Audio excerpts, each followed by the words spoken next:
جی storm pilot سر سر سر ہاں یار sorry یار، کتنے جی سر مسلمان کتنے بھولے بھالے ہیں. یہ کہہ رہے ہیں کہ وہ حدیثیں جو ہیں لکھی ہوئی ہیں، کوئی ریسرچ نہیں ہے حدیثیں کب کس نے لکھی ہیں، اس کے اندر کیا لکھا ہوا ہے، وہ زمانہ گزر گیا، وہ جگہ ختم ہو گئی، وہ قبیلے ختم ہو گئے. ان کو آپ ان سے کہیے کہ قیامت کی نشانیاں جو ہے نا وہ جا کے ایک دفعہ پڑھ لیں، پھر انہیں پتہ چل جائے گا. اور پرافٹ محمد جو ہے انہوں نے اپنی زندگی میں کوئی ایسی نہیں چیز پیش گوئی کی جو ان کی پوری ہوئی ہو، اور وہ ان کو اتنی ڈیٹیل میں 200-300 سال بعد والی چیزیں بتا گئے ہیں. یہ ان لوگوں کے آپ نے دیکھو آنکھوں دیکھے حالات تھے، اور وہ یہ ونڈر کر رہے تھے کہ ان کے نزدیک، آپ کو پتا ہے کہ ہر مذہب کے نزدیک قیامت تو روز آنے والی ہے، بس قیامت آ گئی ہے ان کے لیے. عیسائیوں کے لیے بھی قیامت سمجھو کہ وہ ڈھونڈ رہے ہوتے ہیں، آپ دیکھتے رہتے ہیں ان کی ویڈیوز. ہر زمانے میں اپنے آپ کو اتنا اسپیشل سمجھتے ہیں کہ قیامت انہی کے دور میں آنی ہے. تو وہ جو لوگ تھے بعد میں انہوں نے دیکھا کہ کس طریقے سے دولت کی فراوانی سے امیوں کے دور میں کس طرح انہوں نے اونچی اونچی بلڈنگ بنانی شروع کر دی. ڈیزرٹ ڈویلرز تھے، وہ بھوکے ننگے تھے، لونڈیاں لانی شروع کر دیں، اچھے اچھے خوبصورت چائنا سے جو کپڑے سیل کے پہنے شروع کر دیے، جولری پہننی شروع کر دی. obviously وہ پرافٹ کے دور کے تو وہ لوگ نہیں تھے، بعد میں پیدا ہوئے. اسلام کی یونیورسٹیاں نہیں تھیں، مساجد نہیں تھیں، اس طریقے سے دین کی پروپوگیشن ابھی نہیں ہوئی تھی، فقہ نہیں بنی تھی، قرآن کی تفاسیر اس طریقے سے نہیں لکھی گئی تھی. تو وہ جو ارلی فرسام و مسلم یہ سمجھتے ہیں کہ پرانے زمانے کے سب مسلمان بہت زیادہ سخت مسلمان تھے اور انہیں دین کا بھی پورا پتہ تھا. ایسا ہرگز نہیں ہے. وہ لوگ جو عربوں کے مائگریٹ کر گئے، ان کے جب بچے پیدا ہوئے، وہ لوگ جو بادشاہ بنے، ان کا دین سے دور دور کا اس طریقے کا جسے ہم تقوی کہتے ہیں اس سے کوئی واسطہ نہیں تھا. تو وہ لوگ عیاشی کر رہے تھے. اب لوگ جو کنسرن لوگ تھے، جو پور لوگ تھے، obviously they were not happy کہ وہ کس طریقے سے دولت کے سے مزے اڑا رہے ہیں. اور ریلیجن ان کے ذہن میں جو ایک فینٹیسی چل رہی تھی ریلیجن کی، اس کو لے کر کے ان کو لگا کہ یوں لگتا ہے کہ جیسے قیامت آنے والی ہے. یہ لوگ دیکھو قیامت بس آئی کہ آئی، اب ان میں ایمان نہیں رہا، اب یہی حرکات کر رہے ہیں. تو یہ ان لوگوں کی کہی ہوئی باتیں اور یا ان کے جو محاورے تھے، جب وہ ان کے بعد والے نسلوں نے وہ پک کیے وہ باتیں، تو اس سے انہوں نے منسوب کیا ریٹروسپیکٹیولی. اور لوگ جھوٹی حدیثیں بنایا کرتے تھے، چند لوگوں کی اسناد انہوں نے یاد کی ہوتی تھی، لوگوں کو ڈرانے کے لیے وہ کہہ دیتے تھے ہاں اس سے سنا اس سے سنا. بہت سے لوگوں نے جب امام بخاری بھی 200-250 سال بعد حدیثیں جمع کر رہے تھے، تو لوگوں نے قبول کیا کہ ہم تو یہ کیا اس کو بولتے ہیں تقیہ یا دوسرا لفظ کیا ہوتا ہے، ہم لوگوں کو ڈرانے کے لیے اپنی طرف سے یہ باتیں بناتے تھے. تو اتنی موضوعات حدیثیں ہیں. یہ جو حدیثیں بتا رہے ہیں دجال والی اور عیسیٰ کے آنے والی، ہاں غامدی صاحب انہیں ریجیکٹ کر چکے ہیں. وہ ایک اور صاحب بھی مفتی آپ کے پاس بھی آئے تھے، انہوں نے بھی ریجیکٹ کیا ہے. تو یہ چیزیں ساری بعد میں ایڈ کی گئی ہیں ڈیٹیلز ڈالنے کے لیے. ابھی جو آپ نے حدیث دکھائی ان کو، ان کا کوئی انہوں نے جواب دیا آپ کو؟ کچھ بھی نہیں دیا. سو یہ کہانی ہے اور کچھ نہیں ہے اس میں. اسٹارم پائلٹ آپ نے بڑی اچھی بات کی. ایک بات اور ایڈ، میں علی سینا کی کتاب پڑھا تھا، انہوں نے بڑی اچھی اگزامپل دی. شروع میں کیا ہوگا، یہ ورڈنگ بھی کے معنی بھی چینج ہوتے گئے اور لفظ وقت کے ساتھ ساتھ. جیسے جو ورجن برتھ ہے اس میں مے بھی کسی نے بولا ہو کہ میری واز ان میرڈ، لیکن وہ ورڈ چینج ہوتے ہوتے اب ورجن بن گیا. تو ایسا بہت دفعہ ہوتا ہے کہ ہسٹری میں الفاظ کا چناؤ ڈفرینٹ ہوتا ہے اور پھر وہ عجیب ہی مت کا شکل اختیار کر لیتا ہے. یہ الفاظوں کا گیم ہے سارا. ہاں، میں یہ کہنا چاہ رہا تھا کہ یہ جو آپ نے بات کی نا کہ قیامت والی، وہ واقعی آپ ایون کچھ احادیث میں آپ دیکھیں نا تو حضور ایسے بیان کر رہے تھے کہ بس اب آئی، جیسے ان کی زندگی میں ہی آئی. اور ان کے بعد فوراً جو اسکالرز ہیں ان کا بھی آپ کام پڑھیں تو لگتا ہے کہ بس اب آئی کہ آئی. تو جب اس طرح کا ہوتا ہے تو ہمیشہ سے انسان کی جو کنزرویٹو اسپیشلی مائنڈ سیٹ ہے وہ ڈیگریڈیشن کی طرف ہی پریڈکشن کر رہا ہوتا ہے. جیسے ہمارے بابے کہتے ہیں نا کہ یار وہ پرانے زمانے چنگے سی، اب تو یہ ہو رہا ہے فلانا. تو یہ بری کہ یہ لوگ بولے ایسے حدیث، ہو جائیں گے، یہ کوئی پریڈکشن نہیں ہے، یہ ایک ایٹیٹیوڈ ہے. یہ وہ حدیث کہ میں I have been sent at the onset of the hour, البانی نے اس کو صحیح کہا. اسی طرح کی ایک اور حدیث ہے کہ حضرت محمد نے کہا کہ میں تب بھیجا گیا ہوں جب قیامت، یعنی اگر مجھے نہ بھیجتے تو قیامت آئی کھڑی تھی. یہ ایک اور اسی طرح کی حدیث ہے جس میں رسول اللہ نے کہا کہ میں اور یہ صحیح مسلم 2951ویں حدیث ہے، میں اور قیامت والے دن اس طرح بھیجے گئے ہیں، اور انہوں نے یہ دو فنگروں کو جوڑا آپس میں، انڈیکس فنگر کو مڈل فنگر کے ساتھ جوڑا، اور انہوں نے کہا کہ میں ایسے بھیجا گیا ہوں قیامت کے ساتھ، ایسے اتنا قریب. یہ اشارہ اور اچھا گندا بن اس کی جاتا ایک پرابلم یہ ہے. ہے. لیکن alright. ایک اور آپ نے جو بھی بات کی تھی کہ یہ ساری باتیں گھڑی کی، اور ایک انٹلیکچوئل پوائنٹ ہے اس کے اوپر، یہ آپ ویسے قرآن کے اوپر بات کرتے ہیں، حدیثوں میں جو آپ کو اور گند بلا ملتا ہے آپ اس کو ٹھکرا دیتے ہیں. یہ اتنی بڑی بڑی قیامت کی نشانی قرآن کے اندر کیوں نہیں لکھی گئی؟ جو اسٹارم پائلٹ جو بات کرو، اور اس میں بالکل کوئی شک. آپ کو پتا ہے ایک حدیث ہے حضرت ابو ہریرہ کی، حضرت عمر نے پٹائی کر دی، انہوں نے کہا تو ہر بات میں تو حدیث نکال کے لے آتا ہے، آج کے بعد سے تو نے حدیث نکالنی. تو ابو ہریرہ نے اس کے جواب میں بھی کہا میرے اوپر نا رسول اللہ نے ایک چادر ڈالی ایک دفعہ، اور جب وہ اتاری تو مجھے ہر بات یاد رہنے لگ گئی اس کے بعد، کیونکہ لوگ حدیثیں گھڑ دیتے تھے. اور ابو ہریرہ بھی خیر زندہ نہیں تھا جب یہ اکٹھی کی گئی تھی. تو یہ حدیثیں لاجک بنتی ہے. اگر آپ نے کوئی بہت بڑا فرض کریں، کوئی ایک عمران خان فوت ہو جاتے ہیں، اللہ انہیں لمبی عمر پیش کرے، لیکن جو ان کے یوتھی ہیں، یہ بات کہنا زیادہ آسان ہوگی کہ یار سیکولرزم لے آؤ، یا یہ بات کہنا زیادہ ہوگی جو بندہ سیکولرزم لانا چاہتا ہوگا وہ کہے گا میں نے خان صاحب کو اکثر سنا تھا یہ کہتے ہوئے کہ یار اسلام میں پاکستان میں سیکولرزم آنی چاہیے. ظاہری سی بات ہے، اپنے ایجنڈا کو آگے لے کے جانے کے لیے you will use the most sacred personality. تو یہ وہی چکر یہاں پہ ہوا ہے کہ یہ ساری باتیں جو ہیں اس وقت بنو امیہ نے، عباسیوں نے، یہ انہوں نے اپنے زمانے میں وہ باتیں کرتے گئے جو لوگوں نے جسٹیفائی کرنی تھی. یہ بھی عین ممکن ہے کہ لونڈیوں کے ساتھ ہم یہ کریں یا وہ کریں، اس کو حلال کرنے کے لیے ہاں جی میں نے رسول اللہ سے سنا تھا یہ کہ ہاں لونڈی کے اندر آر ایس پریز مجھے اجازت دیں، میں اس میں ایک چیز ایڈ کرتا ہوں. یہ جو واقعہ امام حسین کا ہوا تھا نا، اس نے خاص طور پہ امویوں کے خلاف مسلمانوں کی نفرت بہت زیادہ ہوگی تھی، جو نیوٹرل تھے ان کی بھی نفرت ہوگی. اب سنیے، اس میں جب ان حالات میں، اس مائنڈ سیٹ میں، یہ ان کے طرز حکومت کو، ان کی عادات جو تھیں اس پہ کرٹیسائز کرنا، اس پہ لعنت بھیجنا، یہ بس قیامت آئی کہ آئی ان لوگوں نے یہ بہت غلط کر رہے ہیں، یہ ہونا ہی ہے. اس کے اندر اتنا سا جھوٹ بول دینا وہ کوئی بڑی بات نہیں ہے. وی کین ایکسپیکٹ دیٹ، اور یہ ہوا ہے. اور آپ جتنی بھی حدیثیں ہیں کہ جب ہارون الرشید کے زمانے میں، جب انہوں نے اس کی وائف نے جب نہر کھدوائی مکہ کی طرف اور انہوں نے اس کو سیراب کیا، تو آپ کو حدیثیں ملنی شروع ہو جائیں گی کہ ایک وقت آئے گا کہ عرب کا سرا جو ہے وہ گرین ہو جائے گا. یہ آپ کو سب سے بڑا مجھے غصہ جو ان کو اس پہ یہ آتا ہے کہ یہ جب حدیثیں ان کو پڑھائی جاتی ہیں، تاریخ کیوں نہیں پڑھائی جاتی؟ اگر آپ کو حدیث کو سمجھنا ہے تو آپ کو اسلامک تاریخ پڑھ لے، اور پھر آپ اس کو بیک گراؤنڈ آپ کو ملے گا صحیح. اصل میں جو آپ نے بھی بات کی تھی، یہ بھائی بیٹھے ہوئے ہیں، آپ نے جو بات کی تھی کہ جی ایک وقت آئے گا جی علماء جو ہے سب سے برے ہوں گے، بتائیں مجھے کس زمانے میں علماؤں کو گالی گلوچ نہیں ہوئی؟ یہ جو فرقے ہیں یہ تو تب بھی رہے ہیں. اگر انجینئر مرزا ایسے 1000 سال پہلے ہوتا اس نے بھی باقی علماء کو غلط کہہ رہے ہونا تھا. جو اس وقت کے علماء تھے وہ دوسروں کو غلط کہہ رہے تھے. فرقے جو اتنے سارے بنے ہوئے تھے یہ تو اسی وقت ہی بننا شروع ہو گئے تھے. تو کب عالموں کو اچھا کہا گیا؟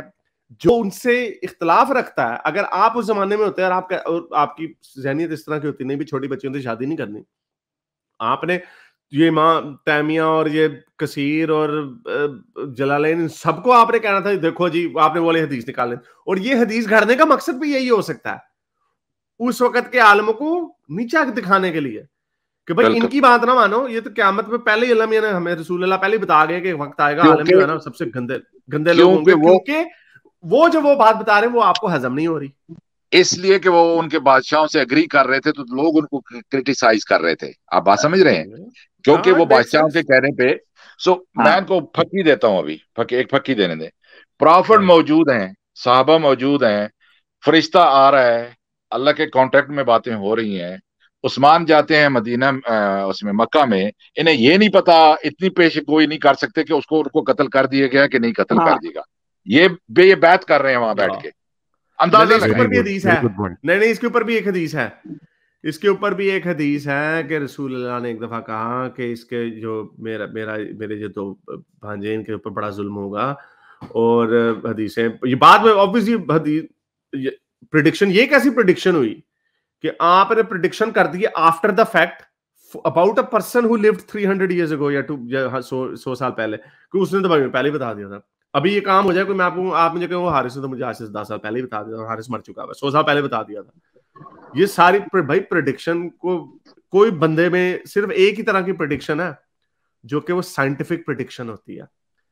سائنٹیفک پریڈکشن اتنی ایکوریٹ ہوتی ہے کہ اس کے اوپر کوئی پرابلم نہیں ہوتی. کوانٹم فزکس میں یہی مسئلہ ہے کیونکہ we don't understand quantum entirely. آپ میس آف دی آبجیکٹ کسی پلانٹ کا میس ڈٹرمن کر لیں, آپ predict to by factor of 100 اس کی پریڈکشن دے سکتے ہیں کہ سرٹن آبجیکٹ اس کے ارد گرد کیسا بیہیو کرے گا. ابھی وہ سرٹن آبجیکٹ وہاں پہ گیا نہیں ہے کیونکہ آپ کو اصول سمجھ آ گیا, آپ کو اس کا لا سمجھ آ گیا, اور سائنس کی ایک بہت بڑی پریڈکٹیبلٹی ایک سائنٹیفک میتھڈ کی ایک شرط ہے. وہ اسی لیے کیونکہ جو اصول ہے وہ پکا ہوتا ہے. یہ کیسی پریڈکشن ہے جی ویگ جو وہ کھوتا آئے گا تو اس کے پیڑ میں آگ ہوگی تو جی یہ آپ اس کے تو کھوتے کی جگہ جہاز فٹ کر دیں یا ڈریگن فٹ کر دیں تب بھی صحیح ہو جائے گا سارا کام. تو یہ ساری پریڈکشنیں جو ہے نا یہ ساری بونگی پریڈکشن. دوسری پکی اسٹون پائلٹ, دوسری پکی میں ایک بات سوچ رہا ہوں جو آپ کا ٹاپک ہے اس سے ریلیٹڈ ہے. جو بڑے علماء ہیں اور عزت والے علماء وہی ہیں جو اس دنیا سے جا چکے ہیں. مثال کے طور پر جو علماء مر جاتے ہیں نا ان کو بڑے چڑھاتے ہیں, جیسے امام ابو حنیفہ, امام مالک. اس زمانے میں آپ چلے جائیں گے ایک دوسرے کو گالیاں دیتے ہوں گے, لیکن کیونکہ وہ ہے نہیں ہمارے سامنے تو یہ اس کو ان کے نام کی وجہ سے روٹی کھاتے ہیں. جو کرنٹ مولوی ہے نا کہ امام ابو حنیفہ نے بولا. اور ایک اور بات, جو فتویٰ ہے نا اس کی تو ردی سے بھی زیادہ کم حیثیت ہے. کیسے؟ کیا یہ مفتی ایک دوسرے کے فتویٰ کو مانتے ہیں؟ جو ایران نے مفتی نے فتویٰ دیا تھا سلمان رشدی کا, باقی مفتی کہتے ہیں غلط فتویٰ ہے. فتوے کی اوقات یہ ہے کہ اسٹارم پائلٹ نے جو بات کی میں نہیں مانوں گا, تو ان کا فتوے کی تو ویلیو نہیں ہے. ہر فرقہ, ہر مفتی, ہر مسلک اپنے حساب کا فتویٰ صحیح کہتا ہے. تو فتویٰ وہ ہوتا ہے جو یونیورسل مانا جانا چاہیے, وہ نہیں ہوتا ان میں. جی اتنی سی بات ہے, ایک چھوٹی سی بات عارض, یہ جتنی آپ یاد رکھیں یہ جو پیٹرن ہوتا ہے جس پیش گوئی میں یہ جو تفصیلات ڈالی جاتی ہیں وہ یہ اس زمانے کی ہسٹری ہوتی ہے. تفصیلات پیش گوئی میں آ ہی نہیں سکتی. جتنے اسٹرانومر بھی ہوتے ہیں وہ گول مول بات کرتے ہیں. یہ جو تفصیلات ہوتی ہے نا اصل میں یہ اس زمانے کی ہسٹری ہوتی ہے اور اس کو ریٹروسپیکٹیولی کسی آدمی کے ساتھ جوڑ دیا جاتا ہے.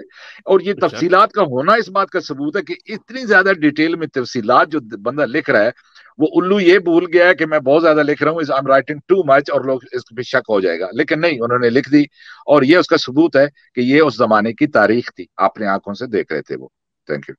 چلے بہرحال بھائی آپ کو ہم نے کافی ساری باتیں کر دی. شاید وی ہوپ کہ آپ اس کو ڈھونڈتے رہیں اور اپنی سرچ کرتے رہیں, اور آپ خود جو علم کی روشنی میں جو آپ کا نتیجہ اینڈ میں ہوگا دیٹس فیئر انف. لیکن میں آپ کو ایک ابھی میں بھی پریڈکشن کر دیتا ہوں. آپ اس میں جتنا اس کو ریسرچ کرتے رہیں گے وہ اتنے دروازے نئے سے نئے کھلتے جائیں گے. آپ کے پاس اینڈ میں ایک ہی چوائس, دو چوائسز بچیں گی. یا تو اس کو چھوڑ دیں, یا پھر جو اس کے اوپر تعویلات باندھی گئی ہیں کہ ہاں بھی عورت کی عقل آدھی اس لیے کہی گئی ہے کیونکہ سائنس نے ڈسکور کر لیا ہے کہ جب وہ پریگننٹ ہوتی ہے تو اس کی یادداشت گھوم جاتی ہے, اس کے پیچھے کوئی اللہ میاں کی وادھانی کوئی وزڈم ہوگی وغیرہ وغیرہ. یا تو اپنے ایمان کو آپ تبھی بچا سکیں گے جب آپ وہ جو تعویلات پیش کی جاتی ہیں تمام عالموں سے ان کو آپ ایکسپٹ کر لیں گے, یا پھر آپ مان لیں گے اپنے دنیاوی علم کے مطابق کہ یار یہ باتیں فیکچولی دنیاوی علم سے جو ہمیں پتا وہ اس حساب سے ٹھیک نہیں ہے. ہاں جی جی وہ میں ایک اوور آل بات کرنا چاہتا تھا, کیونکہ کافی سارے کویشچن تھے تو ایک اوور آل بات کرنا چاہتا تھا. لیکن اس سے پہلے میں صرف ایک چیز کہنا چاہوں گا کہ اگر جو آپ نے سولوشن پیش کیا ہے کہ سولوشن یہ ہے کہ آپ اپنا جو میننگ نکالتے ہیں اور پھر علماء اگر سارے خراب ہو گئے ہیں یا وہ غلط میننگ نکال رہے ہیں تو آپ نے کچھ سولوشن پرپوز کیے ہیں. میرے ذہن میں بھی جو سولوشن آتا ہے وہ یہ ہے کہ اگر اللہ تعالیٰ نے مذہب بنائے ہیں تو جب وہ دیکھتا ہے کہ یار یہ ختم ہو گیا, تعلیم کا برا حال ہو گیا ہے یا تعلیم اس طرح نہیں رہی, تو اس کو دوبارہ پھر اس کو ریوائیو کرنا چاہیے. یہ کام اللہ کا ہے, جیسے وہ ہمیشہ سے کرتا آیا ہے, جیسے وہ نبی بھیجتا آیا ہے تو اسی طرح اس کو نبی بھیجنا چاہیے. رائٹ. اب جتنے بھی مسلمان علماء ہیں وہ یہی کہتے ہیں کہ نبی نہیں آ سکتا, لیکن it goes against the logic, it goes against, کیونکہ ہمیشہ ہر وقت جب جہالت ہوتی تھی تو اللہ نبی بھیجتا تھا. ٹھیک ہے, گڈ پوائنٹ. تو لیکن اس کے اوپر ایک اور پوائنٹ بھی بنتا کہ اللہ میاں جو کہ ہر چیز کے اوپر قادر ہے اس کو نبی بھیجنے کی بھی کیا ضرورت ہے. ہمارے دماغ کے اندر ڈاؤن لوڈ کر سکتا ہے اپنا نیا میسج. جس طرح سافٹ ویئر اپڈیٹ ہوتا ہے, آپ ریموٹلی